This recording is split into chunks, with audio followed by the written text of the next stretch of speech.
E sinto necessidade, depois do que a Inês disse, também de vos dizer que não vou trazer mensagens muito positivas, mas porque isso foi como foi pedido. Teria mensagens positivas e esperançosas, porque sou um homem de esperança. Se dúvidas tiverem, tenho 4 filhos, está bem? Não os traria a este mundo se não achasse que o futuro é bom. Mas venho-vos falar hoje sobre a inteligência artificial, que não vos vou conseguir explicar em 7 minutos o que é, mas acho que todos temos alguma intuição daquilo que é e do que é que vai trazer ao nosso mundo. Aquilo que até agora era humano, a capacidade de pensar, de ser criativo, de encontrar soluções para problemas, deixa de ser exclusivamente humano.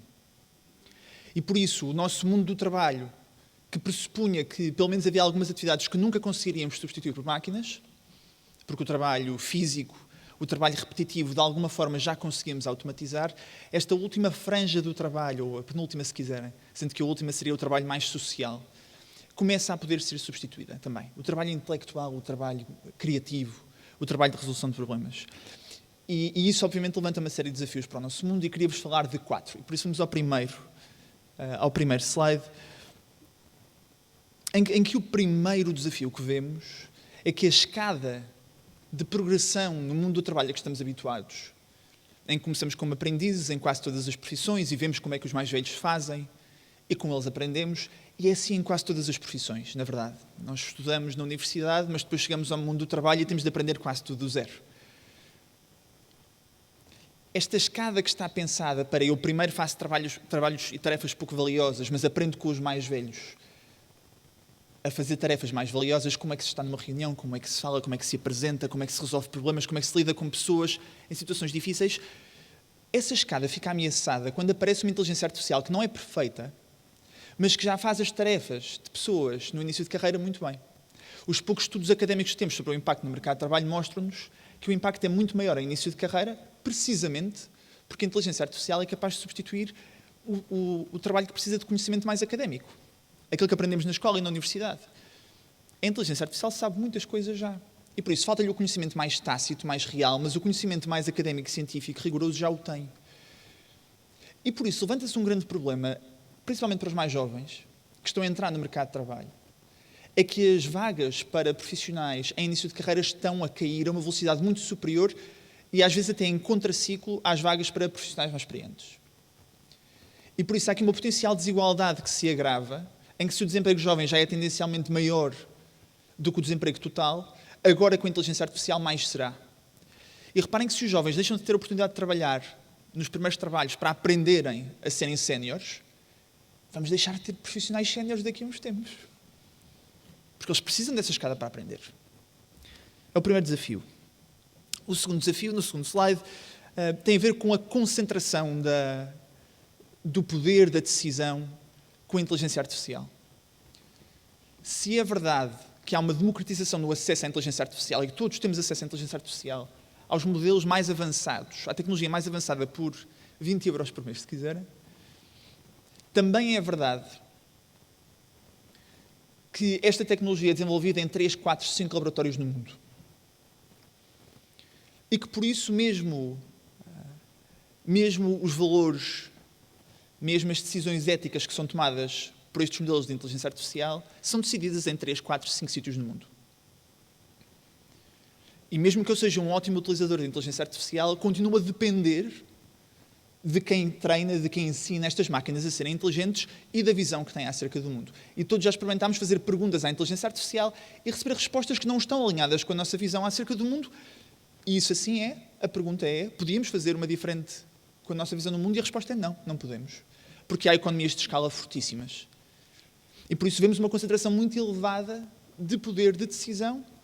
E agora imaginem um mundo em que uma grande parte da população, ou uma grande parte do trabalho é feito por IA, que é feita a partir de máquinas, a partir de inteligência, que pode não estar alinhada com a nossa visão acerca do mundo.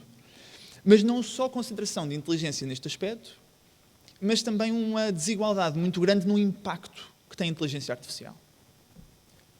Porque há pessoas que serão substituídas porque o seu trabalho pode ser automatizado, e há pessoas que comandarão a inteligência artificial e com isso ganharão muito. E por isso, mesmo na perspectiva mais, se quiserem, mais objetiva da medição de desigualdade, a inteligência artificial tem imenso potencial de agravar a desigualdade. De uma franja ainda maior da população deixar de ter trabalho e de outros tantos que ainda mantêm o trabalho terem muito mais riqueza. O terceiro desafio tem a ver com a requalificação. Ouvimos muitas vezes dizer, e é verdade, que esta não é a primeira grande tecnologia que transforma o mundo do trabalho. Não é. E muitas vezes ouvimos especialistas darem o exemplo da Revolução Industrial.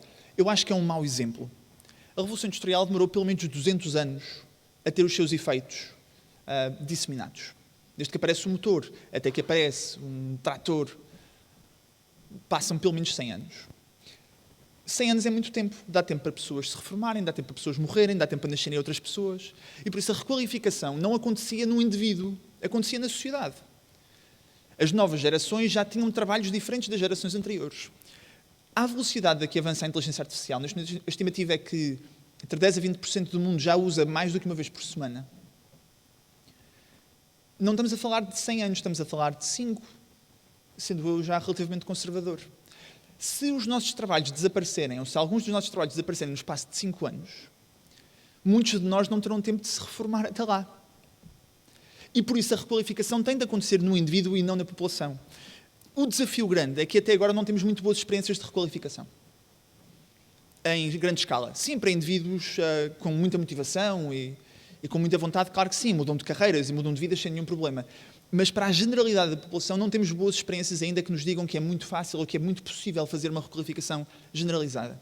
E, de novo, mesmo para as gerações mais novas, o nosso sistema educativo estima a OCDE que demora à volta de 20 anos a mudar. E por isso nós estamos a preparar os profissionais de 2040 com métodos de ensino e com currículos de 2000.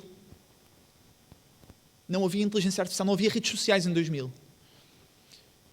E por isso há aqui um desfazamento enorme entre a nossa capacidade de educar, ensinar, requalificar e aquilo que o mercado, aquilo que o trabalho vai precisar.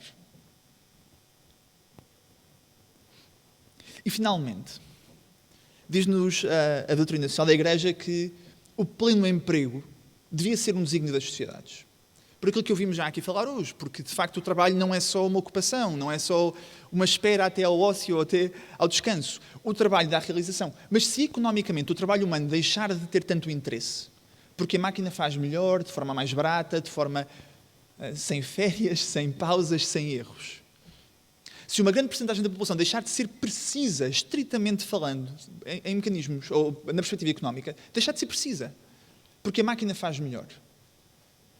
É perfeitamente razoável pensar que o mundo pode precisar de menos pessoas a trabalhar e que o plano de emprego deixa de ser uma realidade.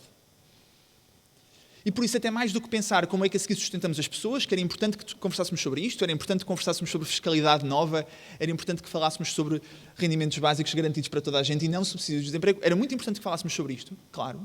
Mas até mais do que isso, como é que nós, enquanto humanos e como é que nós, enquanto cristãos, vemos um mundo em que ficamos um bocadinho afastados da colaboração na criação, porque o nosso trabalho deixa de ser tão necessário, pelo menos para uma parte grande da população. Como vos disse, tenho imenso gosto agora em dar-vos a segunda parte do Olhar Esperançoso sobre o Mundo. Não é o meu trabalho, ficam os meus colegas oradores com essa missão. Muito obrigado. Muito obrigado.